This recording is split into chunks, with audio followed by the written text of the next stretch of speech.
Year లోపు, 2 years లోపు, 3 years లోపు, 5 ఇయర్స్ లోపు మీరు ఎట్లా ఉండబోతున్నారు, ఏం చేయాలనుకుంటున్నారు, ఏ పొజిషన్లో ఉండబోతున్నారు, మీ దగ్గర ఎన్ని డబ్బులు ఉండాలి, మీ లైఫ్ ఎట్లుండాలి, మీకు మీ లైఫ్ ఎట్లెట్లా ఉండాలి, మీ ఇల్లు ఎట్లా ఉండాలి, రైట్? మీ యొక్క పిల్లల్ని ఏ స్కూల్లో, కాలేజీలో, ఎగ్జామ్కి కాలేజ్ చదివించాలి, మీ పాకెట్లో ఎంత ఎప్పుడైనా డబ్బులు ఉండాలి, రోజు ఒక నెలకి ఎంత గోల్డ్ కొనుక్కోవాలి మీరు, మీ హస్బెండ్ ఏ కార్లో తిరగాలి, మీకే కారు ఉండాలి, మీ పెద్దబాబుకి ఏ కారు ఉండాలి, మీ చిన్నబాబుకి ఏ కారు ఉండాలి, మీ పాపకి ఇంకో కాలేజీ పంపించాలి, ఏ డ్రైవర్ని, ఎంతమంది డ్రైవర్లు మీకు కావాలి, అన్నీ ఆలోచన చేసుకోండి ఇప్పుడే, రైట్? ఇందాక డ్రీమ్స్ మీ గురించి ఇక్కడ రాసి, ఆ డ్రీమ్స్ ఏంటంటే జస్ట్ ఏదో ఫార్మాలిటీ కోసం రాస్తున్నాయి కావాలి. మీరు ఖచ్చితంగా దాన్ని మీరు ఆలోచన చేసి నేను 2-3 ఇయర్స్లో 5 ఇయర్స్లో ఈ పొజిషన్లో ఉండబోతున్నా అని చెప్పేసి దాన్ని పిక్చరైజేషన్లో తీసుకురండి. దాన్ని పేపర్ మీద పెట్టండి. మీరు మీ హస్బెండ్ వైఫ్ ఇద్దరు కలిసి, ఫ్యామిలీ, మీ పిల్లలు కలిసి కూర్చొని డిన్నర్ అయిన తర్వాత మనము ఒక మంచి బిజినెస్ ఇప్పుడు మనం స్టార్ట్ చేసుకున్నాం, రైట్? మీ దగ్గర గెటింగ్ స్టార్టెడ్ ఇది మన కిట్ ఉంది కదా, రైట్? స్టార్టర్ ప్యాక్ ఉంది కదా, దాంట్లో లేకుంటే బిగినర్స్ ప్యాక్ ఉంది కదా, లేకుంటే తీసుకోండి మీరు. దాంట్లో డే 1, డే 2, డే 3 ఏం చేయాలనేది ఉంది. దాంట్లో మీరు చేయాల్సింది ఏంటంటే మీరు ఫస్ట్ ఆఫ్ ఆల్ మీ ఫ్యామిలీతో కూర్చొని మీరు ప్రస్తుత ఇన్కమ్ని ఆలోచన చేసి మాత్రం డ్రీమ్ చార్ట్ రాయకండి.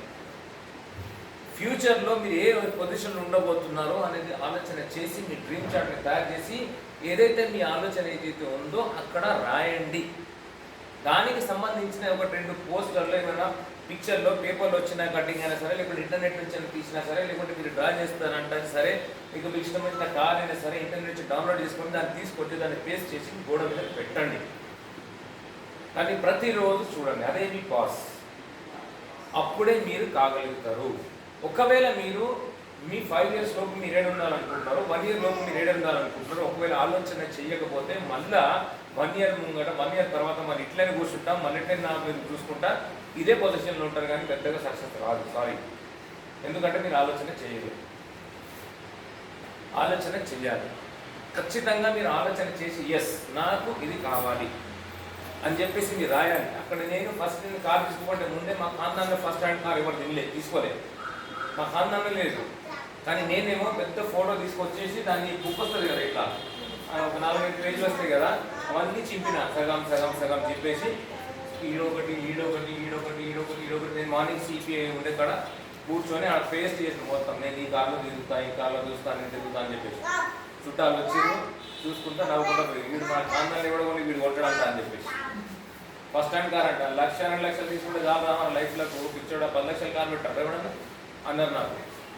ఇంకోళ్ళు ఏమన్నారు కదా, 10 లక్షల రూపాయల కార్లను పెట్టడం అసలు వేస్ట్ అది కదా, దిమాగ్లో వాళ్ళు పెడతారు, మనం బిజినెస్లో పెట్టారు, మనకు 2 లక్షల రూపాయలు కాదు చాలు అన్నారు.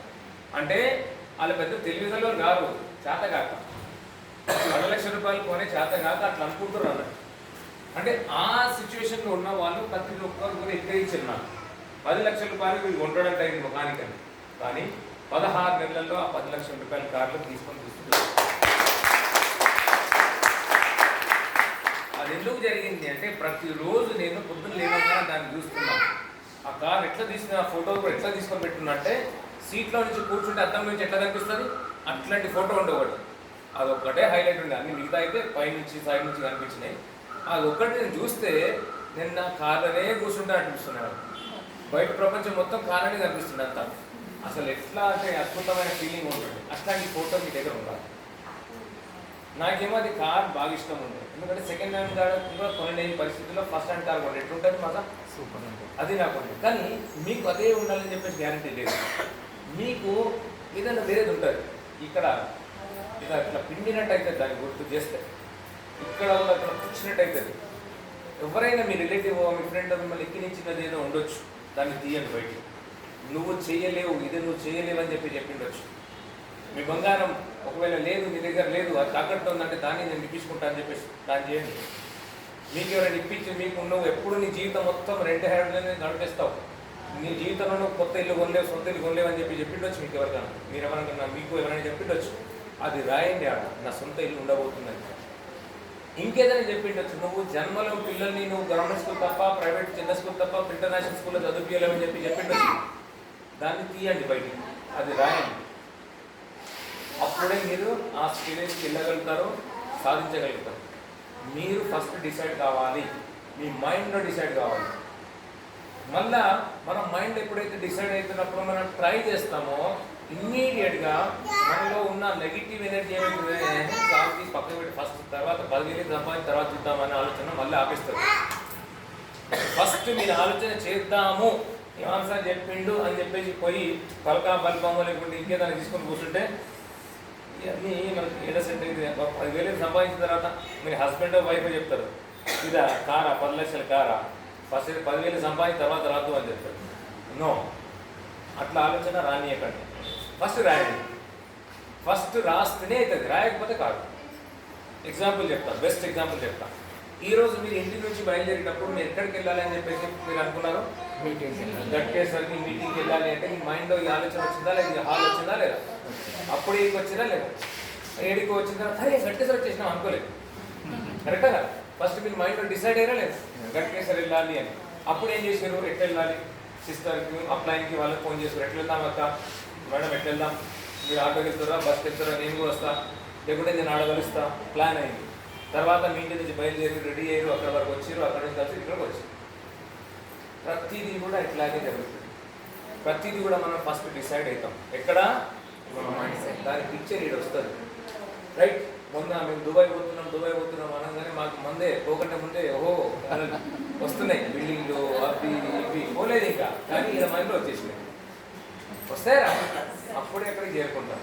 దుబాయ్ పోతావా, ఇమాం సార్ మీరు దుబాయ్కి రిజిస్ట్రేషన్ కాలేదంటే సార్ నేను సౌదీ నెక్స్ట్ ఇయర్ సౌదీకి వెళ్ళాలనుకుంటున్నాను సార్, దుబాయ్ వద్దనుకుంటున్నాను అని చెప్తే నేను యాక్చువల్లీ లేకుండే నా ప్లాన్, దుబాయ్కి లేకుండే, నేను మా మిస్సెస్ మళ్ళీ సౌదీ వెళ్దాం అనుకున్నాను ఇదే ట్రావెల్ ఫండ్తో. కానీ దాస్ సార్ నాకు ఫోన్ చేసిండు, నా చీఫ్ మెంటర్, మన mentor, big round of applause Das sir. Sir Imam sir మీరు రిజిస్ట్రేషన్ కాలేదు అంటే సార్ నేను ఇక్కడ అనుకుంటున్నాను అంటే వద్దు, మీరు దుబాయ్కే ప్లాన్ చేయండి, ఫస్ట్ మీరు తొందరగా చేసేసుకోండి, దుబాయ్ వెళ్ళి ఒకసారి ఆలోచన చేయండి, దుబాయ్ మీరు వెళ్ళొస్తే ఎట్లుంటుంది, మీ టీంకి ఎట్లా భరోసా కూడా వస్తుంది కదా. దుబాయ్ మళ్ళీ మామూలుగా పోలేరు సార్ మీరు అంటే అప్పటి నుంచి స్టార్ట్ అయింది దుబాయ్, నేను పోతే ఎట్లుంటుంది, ఎక్కడెక్కడ అంత పెద్ద బుర్జ్ ఖలీఫా అది చూస్తే ఎట్లుంటుంది అని చెప్పేసి నేను అక్కడి నుంచే నేను దుబాయ్ వెళ్ళిపోయాను. అయినా కదా దాని తర్వాత ఓకే సార్ అని చెప్పేసి నేను మళ్ళీ పాస్పోర్ట్ సబ్మిట్ చేసేసిన, మెయిల్ పెట్టేసిన, నాకు ఇది ట్రావెల్ ఫండ్ ఉంది, ఇంత అమౌంట్ ఉంది, తీసేసుకోండి, నాకు దుబాయ్ కన్ఫర్మ్ చేసేసి రెడీ చేసేసి ఫస్ట్ ఇలా మైండ్లో వచ్చింది. ప్రతిదీ కూడా మీ మైండ్లో ఎప్పుడైతే తీసుకొస్తారో అప్పుడే అవుతుంది, అదే దాన్ని డ్రీమ్ చార్ట్ అంటారు. డ్రీమ్ చార్ట్ రాయకపోతే ఎవరెవరైతే డ్రీమ్ చార్ట్ రాయలేదు ఇమ్మీడియట్గా ఫస్ట్ చేయాల్సిన పని అదే. డ్రీమ్ చార్ట్ అంటే ఏదో ఫార్మాలిటీకి కారు, ఒక ఇల్లు, ఒక గోల్డ్, ఇది కాదు, ఇది ఇట్లా కాదు. మీకు ఏదైతే ఉంటుందో ఓన్గా కసి కలిపేటువంటి డ్రీమ్ మీరు రాయాలి. ఒకటే రాయడానికి పర్వాలేదు, 10 రాయాల్సిన అవసరం లేదు, 5 రాయాల్సిన అవసరం లేదు. మీకు ఒక కసి కల్పించే డ్రీమ్ అనేది ఖచ్చితంగా ఒకటి ఉండాలి. అది ఉంటేనే అది మీకు పని చేపిస్తుంది, అదే మీ బాస్, దాన్ని చూసి మీరు పని చేయగలుగుతారు.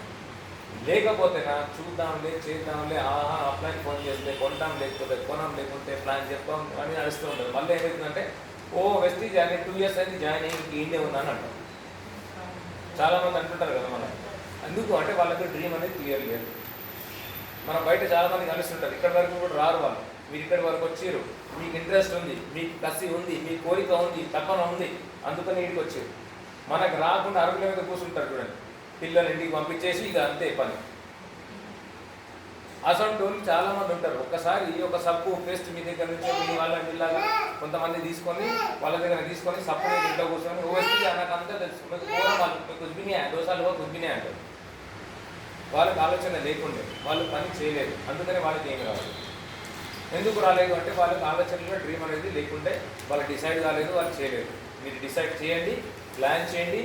మీరు ఎంత పెద్ద డ్రీమ్ చేసినా కూడా బుర్జ్ ఖలీఫాలో నేను ఈరోజు ఆల్రెడీ డిసైడ్ అయినా బుర్జ్ ఖలీఫాలో ఒక నాది ఫ్లాగ్ ఉండబోతుంది నెక్స్ట్ 3-4 ఇయర్స్. మీరు ఎంత పెద్ద డ్రీమ్ చేసినా దాన్ని సక్సెస్ చేపించి మీకు ఇప్పించే బాధ్యత మీ అప్లయన్స్ది, వినింగ్కి, ఎడ్యుకేషన్ సిస్టమ్కి, వెస్టీజ్ది మీరు భయపడతారు. So thank you very much and back to host. నా పేరు సయ్యద్ ఇమాం, నేను నారాపల్లిలో ఉంటాను. గతంలో ఎడ్యుకేషన్ ఇన్స్టిట్యూషన్లో జాబ్ చేసిన, ఈ బిజినెస్ చేసుకుంటూ మంచి ఇన్కమ్ తీసుకుంటాను. ఒక కారు తిరుగుతున్న టీంలో ఒక 5 కార్లు వచ్చేసినాయి, ఇంకా 10 కార్లు ఈ ఇయర్లో రాబోతున్నాయి. ఇంకో 10, 15, 20, 30 ఎంతైతే నాకే తెలియదు. సో మీరందరూ కూడా కార్ వచ్చేవారు తయారు కాగలుగుతారు. నెక్స్ట్ దుబాయ్ మన ఖతార్, మళ్ళీ సౌదీ అరేబియా, థాయిలాండ్ కూడా పోయి వచ్చినాం. దీనికి అన్నిటికీ కారణం ఏంటి అంటే only FRU, winning team education system. నన్ను ఇక్కడ వరకు తీసుకొని వచ్చింది FRU ఒక్కటే. FRU అటెండ్ అయినాను కాబట్టి నేను ఇక్కడికి పొజిషన్కి వచ్చిన. FRU ఎన్ని FRUలు అటెండ్ అయితే అన్ని మనకు డిగ్రీలు వచ్చినట్టు. చాలా కోర్సెస్లో డిపార్ట్మెంట్లో కూడా కొన్ని కోర్సెస్ ఉంటాయి. ఈ ట్రైనింగ్ అయితే ఇంకో ప్రమోషన్, ఈ ట్రైనింగ్ అయితే ఇంకో ప్రమోషన్, ఈ ట్రైనింగ్ అయితే ఇంకో ప్రమోషన్ ఉంటుందా లేదా? CBSEలో కూడా టీచర్స్ కూడా ఎన్ని ట్రైనింగ్స్ అటెండ్ అయితే అంత సీనియారిటీ పెరుగుతుంది, అంటే శాలరీ కూడా పెరుగుతుంది. ఇట్లానే మనం కూడా వినింగ్ టీమ్ వాళ్ళకు కూడా ఎన్ని FRUలు అటెండ్ అయితే అంత పెద్ద సక్సెస్ అనేది వస్తుంది. సో మీరు నెక్స్ట్ FRU కూడా ప్లాన్ చేయండి. మీతో పాటు కొన్ని హండ్రెడ్స్ ఆఫ్ పీపుల్ని ఎవరి లైఫ్ అయితే మీరు చేంజ్ చేయాలి అనుకుంటున్నారో వాళ్ళని వచ్చే FRUలో ఏప్రిల్లో వస్తుంది, ఆ దాంట్లో కూర్చోబెట్టండి. ఏమనుకుంటారో కాదు, ఏమైపోతారో వాళ్ళు పాపం తెలియకుంటే అని చెప్పేసి ప్రమోట్ చేసి వాళ్ళను FRUలో కూర్చోబెట్టండి. వాళ్ళ లైఫ్ చేంజ్ అయ్యేది. ఎవరి లైఫ్ చేంజ్ చేయొద్దు అని మీకుంటే మాత్రం ఎవరికి ఏం చెప్పకండి. అప్పుడు మన పని మనం తీసుకుంటూ పోవాలి. మన ద్వారా కొన్ని లైఫ్స్ కొంతమంది చేంజ్ కావాలి. మనం ఏం పెట్టేది మన చేతుల్ని పైసలు ఏమైనా పోతున్నాయా, మనం వాళ్ళకి కొంచెం బిజినెస్ గురించి చెప్తే వాళ్ళే చేసుకుంటారు. మనం హెల్ప్ చేద్దాం, వీళ్ళ లైఫ్ చేంజ్ చేద్దామని ఉంటే మాత్రం వాళ్ళను FRUలో ఎక్స్పీరియన్స్ కూర్చోబెట్టండి. With this thank you very much and back to work.